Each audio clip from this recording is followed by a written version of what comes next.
বাঙালির পায়ে লাঠির জোর এত বেদম, ইয়াহিয়া আর আইয়ুব খানের তাকে লাঠি মাইরা গর্ভপাত কইরা বাংলাদেশে জন্ম দিয়েছে।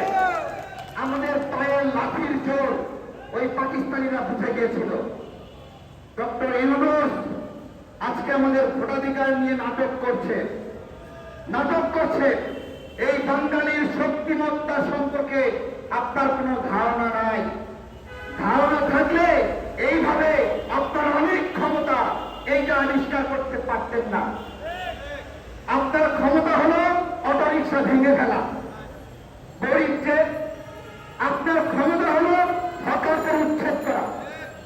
হাতে পায়ে ধরে বলছে আমার রিক্সাটা ভাঙবো না, তারপরেও ভেঙে দিচ্ছে।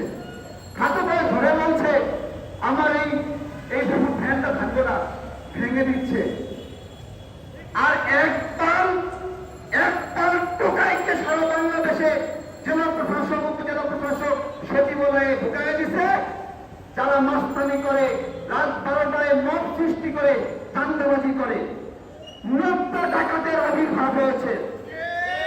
আর এই হান্নান মাসুদরা সেই 90 ডাকাতদের সরকার তাদেরকে উদ্ধার করতে যায়। আমার কথা বাংলাদেশের নাগরিক বৃন্দ, যেখানে এই টোকাইরা মব সৃষ্টি করবে, লাঠি দিয়া হাঁটু ভাঙায় দিবেন,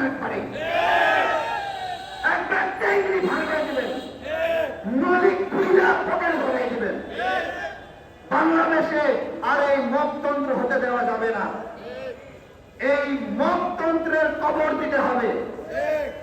বাচ্চা ছেলে পেলে স্লোগান দেয়, মদের স্লোগান দেয়, দিয়ে মানুষকে জিম্মি করে।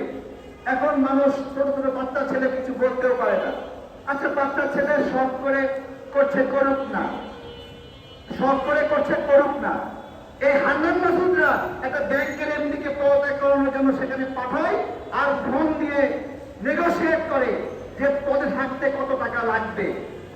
আমরা কি এই টোকাইদের হাতে বাংলাদেশ দেখতে চাই? আমরা চাই? আমরা চাই না। নির্বাচন নিয়ে তার বাহানা হচ্ছে। আমরা ভাত খাওয়ার সময় সামনে কুত্তা আসলে কি করি বলেন তো? কুত্তা এলে কি করি বলেন তো? না, আমরা ভাত খাওয়ার সময় কুত্তা এসে চাইয়া থাকলে বলি আগে কুত্তা খেলাই, তারপরে ভাত খাই। নির্বাচনের বিষয়ে আমি বলবো আগে কুত্তা খেলানো,